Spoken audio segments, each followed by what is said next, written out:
It's that time of the month again, time for another top 10 Zetas video. And let me tell you, this list was extremely hard to put together. There are going to be some on here that you agree with, some on here that you disagree with. Leave comments in the comment section below on ones that you think are stupid to be on here and ones that aren't on here that I'm, insane not to put on here. Since some of these characters are harder to achieve, if one character has 3 Zetas, I put them all in one slot. So it'd be all under the number 1 slot. Now, when I say number 1, these characters are in no particular order. These are based on where you're at in the game and what you're looking for. So the first person I talk about isn't necessarily as good as the 10th person I talk about. This is a top 10 list, and it will have a few honorable mentions as well. Again, this was very, very hard to put together with so many things going on this month. And we're going to start with Jedi Training Rey. Here's the list. I'm just reading off the top, okay? And her leadership ability. Inspirational presence. Man alive, this is still dominant in the game because it can still be used in Arena. And it is so crucial for the Heroic Sith Raid. There are so many areas of the game where you can use this. Territory wars, territory battles. Actually, it's a universal leadership ability. It states, and I'm just going to read the Zeta part for the sake of time, when a resistance ally uses a special ability, all exposed enemies lose 5% turn meter, which can't be evaded or resisted. When a resistance ally uses a special ability, if they aren't debuffed, reduce their cooldowns by 1. Phase 1 of the Heroic Sith Raid, man, I can get up to 10% damage done using this ability with the proper mods and the rest of the team, which is why directly from Jedi Training Rey, I'm actually going to go to BB-8 because they fit together. He is also in the top 10 here, and it's his ability, Roll with the Punches. The Zeta states, when BB-8 attacks out of turn, he calls a random resistance ally to assist. He's going to be doing more damage because Jedi Training Rey calls an assist, and he's just going to add up the damage, not only in the raids, but in the rest of the game as well. And in Arena, he was very dominant, and he still is, especially with Illuminated Destiny. He's a great character.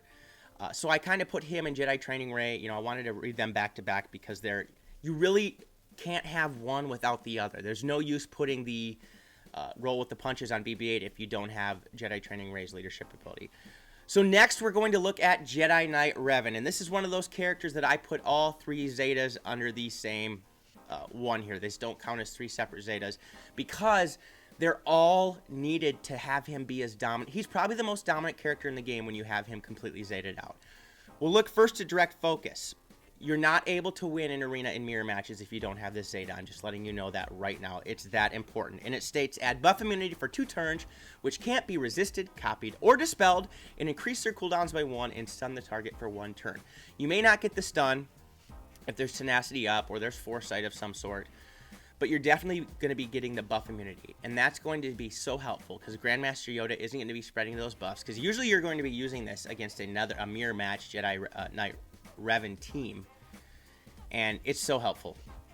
And now we will go to General of the Old Republic leadership ability. There's a lot to this. We're just going to read the Zeta again.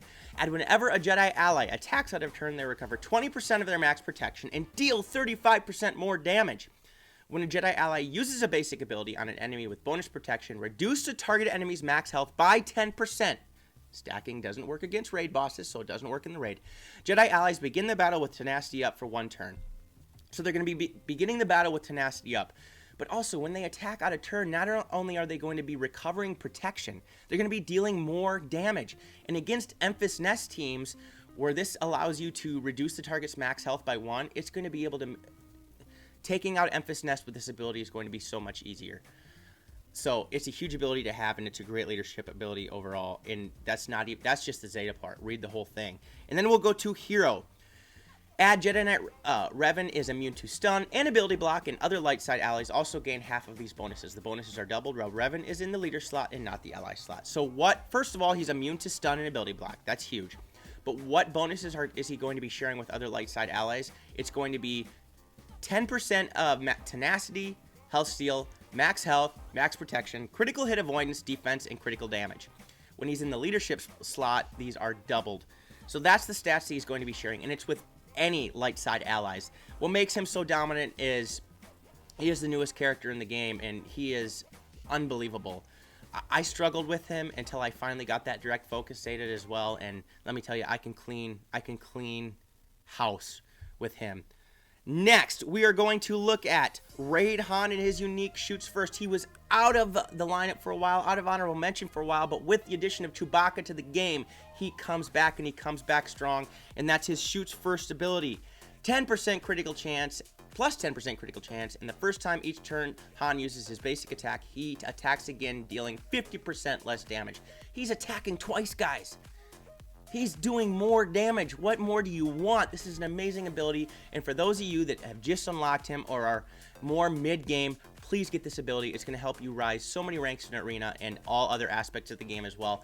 Talking about P3 of the Heroic Sith Raid, where you run a Chex Mix team. Unbelievable. Definitely something you should have Zeta'd. Next, we will look at Darthsion and his unique Held by Hatred.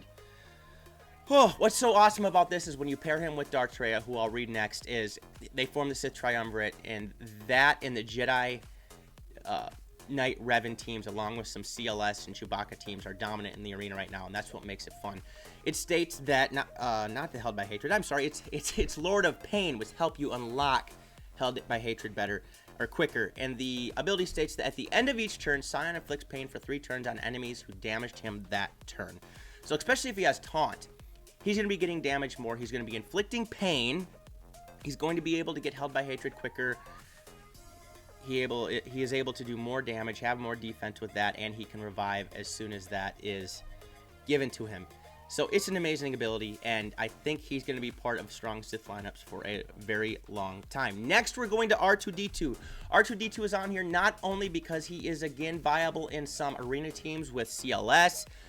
He is great to use in the Sith Raid in Phase 1 when you're using a JTR team. Some people like to use Visas Mar instead. I prefer R2-D2, and I think he's going to be great in the game for a long time to come because of his abilities. First, we'll look at combat analysis. Both of these are counting under one slot as well. While R2-D2 is active, whenever a light side ally scores a critical hit, dispel all debuffs on them. This isn't just a Republic or a Rebel ability. This states whenever a light side ally scores a critical hit, you'll be dispelling all debuffs on them. It's a passive cleanse. It's amazing. It's definitely something you should be thinking about, and it helps you in the Sith Raid so much, because remember, when you don't have a debuff, your abilities decrease quicker with Jedi Training Ray's leadership ability. I keep getting Jedi Knight Revan and Jedi Training Ray mixed up in my head. So this is a great ability, and also is Number Crunch. Number Crunch is actually the one I would Zeta first if you were looking to Zeta one ability, and it states that at the start of battle and when R2-D2 is revived, other droid, Galactic Republic, Rebel, and Resistance allies gain 10% of R2-D2's max protection, offense, max health, and potency until R2-D2 is defeated. I've stated that I've changed up from a potency set or a speed set, and I put completely an offensive set on him, so he can be giving all of that bonus offense to everybody else on the team. It's huge in the Heroic Sith Raid. We're going to be dealing more and more damage. And when I run my CLS team with Rein, Chewie, and I put R2 in there, they're dealing more damage as well. That's definitely why he's still in the top 10, because of his viability in all other areas of the game. Next, we're going to look at Darth Trai. As you can see, I'm finally getting closer to having her unlocked. And we're going to be looking at both of her abilities here. First, we'll look at the leadership ability. She probably still is the most dominant character in the game. I said that about Revan. They're probably very close to each other. She's probably the most coveted still. Compassion is weakness.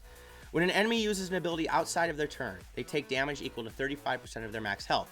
This damage can't defeat enemies. When an enemy gains a buff outside of their turn, they lose 50% offense until the end of their next turn. So when you're using, a CLS team, when you're using Rein, and Chewbacca, I can beat these Trai teams. Actually, I can beat them easily sometimes. But you're losing so much health. Even when you're using a Revan team, and you're calling assist, or you're calling people to attack out of turn, they're losing health, which makes this ability so much better, even against some of the new meta teams that are arriving. It's so good. Definitely something you should Zeta, and I think it'll be good for a long time. And there's only going to be more Sith that come to the game. And I'm guessing Trai is going to be part of those lineups. Now we'll look at Lord of Betrayal, and it states that at the start of each Sith ally's turn, Trai dispels all debuffs on them and deals damage equal to 5% of their max health for each debuff dispelled. This is another passive cleanse. Passive cleanses are amazing. You don't have to use an ability. to cleanse like you do with General Kenobi or Chirrut or Rex. This is just whenever they go, they're going to cleanse. That's what makes this so unbelievable. It's the same thing with R2, a great ability in the game, and that's what definitely keeps her in the top 10 Zetas as well. Next, we're going to look at CLS. I know this is a very controversial character to still have in here. If we did not have a Chewbacca and Rein team still being able to be used in Arena, I wouldn't have him on here. But he still is one of those legendary characters, or Hero's Journey characters, excuse me, that's great to have and use in the game in all aspects. And it's his binds all things Zeta. Whenever Luke resists a detrimental effect, he recovers 5% protection. Whenever Luke inflicts a debuff, he gains 10% turn meter, and other allies gain half that amount. He's able to give turn meter to other characters on the team, no matter what team that he's in. This is one that I really struggled with. I know this is the one that some of you are going to disagree with the most. I put him in here because he is the leader of one of the top Arena teams if you're running him with Chewie, Rein, R2, L3, or some others as well. That's why he's in there. That's my justification. Next, we're going to look at Chewbacca. Man, I love this character. I wish he was meta for a little longer. Even though he still is, he's kind of overshadowed by Revan. And it's his Loyal Friend ability. When Chewbacca deals damage to an enemy, Chewbacca and all guarded allies recover 3% health and 3% protection. What's great about this is it helps counter that Traya lead somewhat, because you're going to be facing a lot of Traya teams. So when you're attacking out of turn and she's dealing 35% or damage equal to 35% of your max health, you're going to be able to recover 3% health, 3% protection. And that's huge. And not only when you're not facing a Traya team, when you're facing a team other than Traya, this helps a lot as well, because you're going to continue, you know, it's a passive heal and a passive protection regeneration, and it's amazing as well. That's why he's on here. And last but not least, Grandmaster Yoda in his battle meditation ability. He is probably the cornerstone of all Jedi Knight Revan teams, because he is the one that's going to be doing the most damage. He is the damage dealer of the team. I like to have Ezra in my lineup as well, but Grandmaster Yoda usually takes the cake at the end of the day. In his battle meditation states that gain foresight for 2 turns, plus 50% turn meter gain chance, and an additional plus 10% turn meter for each other living Jedi ally. When you're using these Jedi Knight Revan teams, you're going to be using mostly it with all Jedi, unless some people throw Chewbacca in there at times. So not only are you going to be getting 10% turn meter for each other living Jedi ally, you're going to be throwing foresight around, so they're not going to be able to be hit by that first attack, which with direct focus is nice because you're not going to get stunned necessarily. If you have Tenacity up, you may not either, but the statement is you're not going to be able to get, you're still going to get buff immunity, but that foresight up is unbelievable. Plus, you're gaining more turn meter. This is an ability that helps, you know, kind of, it's the glue, it's the one of the, you know, parts of glue or pieces of the puzzle that puts that team together completely. And it's really amazing. And he's a really fun character to use. And also in Phase 2 of the Heroic Sith Raid, and he can deal some damage. Now, on to the honorable mentions. Again, these are in no particular order, just like the first 10 were. We're going to look at Jolee Bindo, and the reason he is on here is because he is so good in these Jedi Knight Revan teams. I don't use him right now because I don't have him geared up enough, and I don't have enough Zetas to get his that looks pretty bad. I probably will put him in the lineup, but I'm able to get to, you know, get to first or top 5 without him anyway. But this ability is so hard to defeat on defense. Add Revive all defeated Jedi allies with 80% health with crit hit immunity for 5 turns. He's able to revive fallen enemies. So not only with the Revan leadership, or one of Revan's abilities, I can't remember, is it Savior, I think? It is Savior. He's going to be able to, the first Jedi, or Old Republic ally, I'm making sure I think of this correctly, that gets to 1% health left is going to basically revive and get all of its health and all of its protection back. So you're basically regaining the character. You're going to be able to revive characters again with this ability. And it's so hard to defeat these teams on defense because if you put a lot of health on Jolee, he's hard to take down as well. He's not as squishy as you think he would be. So he can make these Jedi Knight Revan teams absolute nightmares. And that's what makes this ability so good, and that's definitely why it's in the honorable mention category. Next, Asajj Ventress, and it's both of her abilities, Night Sister, Swiftness, the leadership ability, and Rampage, the unique ability. The reason this is so huge is the Sith Raid, and the Tank Raid, and the rank. We'll just put it, it's very good in a lot of aspects of the game. But Phase 4 of the Sith Raid, if you do things correctly, you can actually wipe out Nihilus with the Night Sister team by yourself. And that is huge for these players that are struggling with the Sith Raid, the heroic phase, and these guilds that need to get through it. To have a team that can do that much is unbelievable. Her Night Sister Swiftness leadership ability states that plus 25% turn meter reduction chance, plus 10% turn meter reduction. Night Sisters gain 50% turn meter when they fall below 100% health. And you're going to be healing Old Daka if you use her, with Asajj, with the Night Sister zombie rework. It makes it even better. Then Rampage, plus 75% turn meter gain chance, plus 5% offense, plus 5% critical chance, and when an ally or enemy is defeated, Asajj gains 5% max health until the end of the encounter. So she's going to get stronger as zombie dies as well. But what is she going to be gaining more offense and critical chance of? It's when an enemy or an ally is defeated, she's gaining 15% offense, 15% critical chance, 5% max health, stacking until the end of the encounter. So the more enemy, and this is why it's so wonderful in the tank raid as well, you can have her doing massive amounts of damage. And it accumulates and keeps accumulating. It's wonderful, and her and the Night Sister team in Phase 4 of the Sith Raid, like I said, cannot be undershadowed, or however you want to say it, on how important it is to help guilds get through that. Next, we're going to look at Bosque. Now, some of you are wondering, why Bosque? Well, Chewie is an amazing character, and to get Chewie, you need a great bounty hunter squad. And for certain parts of territory battles and territory wars as well, bounty hunters are important. And in my opinion, the best leadership ability for bounty hunters is Bosque. Now, if we're talking about the Sith Raid, definitely not. That's probably Aura Singh or Embo. In other areas of the game, you know, we're talking maybe Jango Fett, but let's talk overall, if we're including the game as a whole, I think it's Bosque's, and that's his on the hunt leadership ability. Whenever an enemy suffers a debuff or resists, all bounty hunter allies recover 5% health and protection. And with this leadership ability, they're gaining a ton of max protection, tenacity, defense. It's an awesome ability, especially if you're trying to defeat that Chewbacca event, and it makes bounty hunters much more survivable. He's probably my favorite leader to use if I'm going to throw them around in certain areas of the game.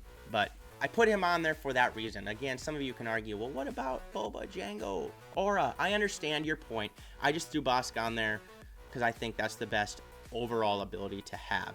Next, we're going to look at Bastila Shan. If you don't have Revan and you want to run a Jedi team, Bastila's leadership ability is unbelievable. It's still amazing, and it's initiative. Add 1 turn taunt and Jedi tank allies at start of encounter. Add plus 150% tenacity with protection up.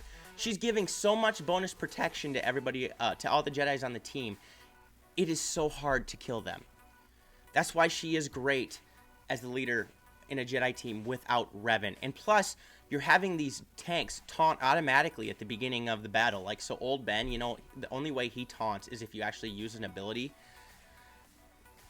This makes them taunt right away. It's an amazing ability, and I used it even as a leadership ability when Revan wasn't out, and you're still able to climb high in arena. Again, Revan does take the cake still, but this is a great ability to use if you're working on getting Revan but don't have him yet. Next, we're going to look at Enfys Nest. This is one of those characters I went, man, should I have her in the top 10? Should I replace CLS with Enfys Nest? I went back and forth, and it's her fighting instinct unique ability. Add Taunt Ignore, add 2% health steal stacking when enemy loses buff or debuff. So she's going to be able to ignore taunts, first of all. With her basic, she can dispel a taunt, so she can be going all over the place dispelling different taunts. Plus, she's going to be able to add bonus health steal, so when she doesn't attack, she's going to basically get herself to full health. She is still an amazing character, and this one could have probably been in the top 10. I chose CLS instead, but this is definitely a character that could have been up there. And if you have her, she can help you defeat Revan. She can dominate in all teams. In a Traya team, she's great in a Traya team. She's great in some Revan teams. She's great in a CLS team. She's a great character, and she's extremely hard to kill. She's also like a tank. Because especially in Phase 3 with Bounty Hunters of the Heroic Sith Raid with an Aura lead where everybody stealths, she is the tank. Because she doesn't gain stealth, and she keeps taking the hits. Amazing character. Definitely somebody you should farm. And then we have Hermit Yoda. I am so ready to get this Zeta up there because I'm almost having him to 7 stars. I'm almost ready to use my Jedi team in the Heroic Sith Raid to do massive amounts of damage. And it's his strength, flows from the Force Zeta, and it states that cooldown -1, all allies recover 20% protection, and Jedi allies gain foresight for 2 turns. You're spreading foresight. You're recovering protection. Not to mention you're recovering health with the basic of this ability as well, and it's decreasing its cooldown. This is a great ability. Wampa isn't probably as utilized right now as Hermit Yoda in aspects of the game, but I could see him being on the list in the future. But I think Hermit Yoda should be on here. It's getting to the point where I think some people probably have him. That's the list. That's the top 10 plus the 6 honorable mention. Let me know what you think. Do you agree? Do you disagree? Are there some characters I shouldn't have on here that I should? I've said that before. I know some of you are going to, the First Order lovers out there, are going to be wondering why in the world I don't have Kylo Ren unmasked. I say that every time. I just don't feel that he's that important yet. Anyway, and in the honorable mention, I had Zeta Finn and Zeta Veers in there for the longest time. And they're still great Zetas, but I just feel like there's some ones that are more important than they are. Let me know if you think I'm wrong. Otherwise, I hope you enjoyed the video. If you did, please smash the subscribe button, like the video as well, click the little notification bell so you can be alerted to all videos that I post. Leave comments in the comment section below. I'm also going to be leaving a link to my Discord server and my Patreon page in the description below. Otherwise, peace out, and may the Force be with you.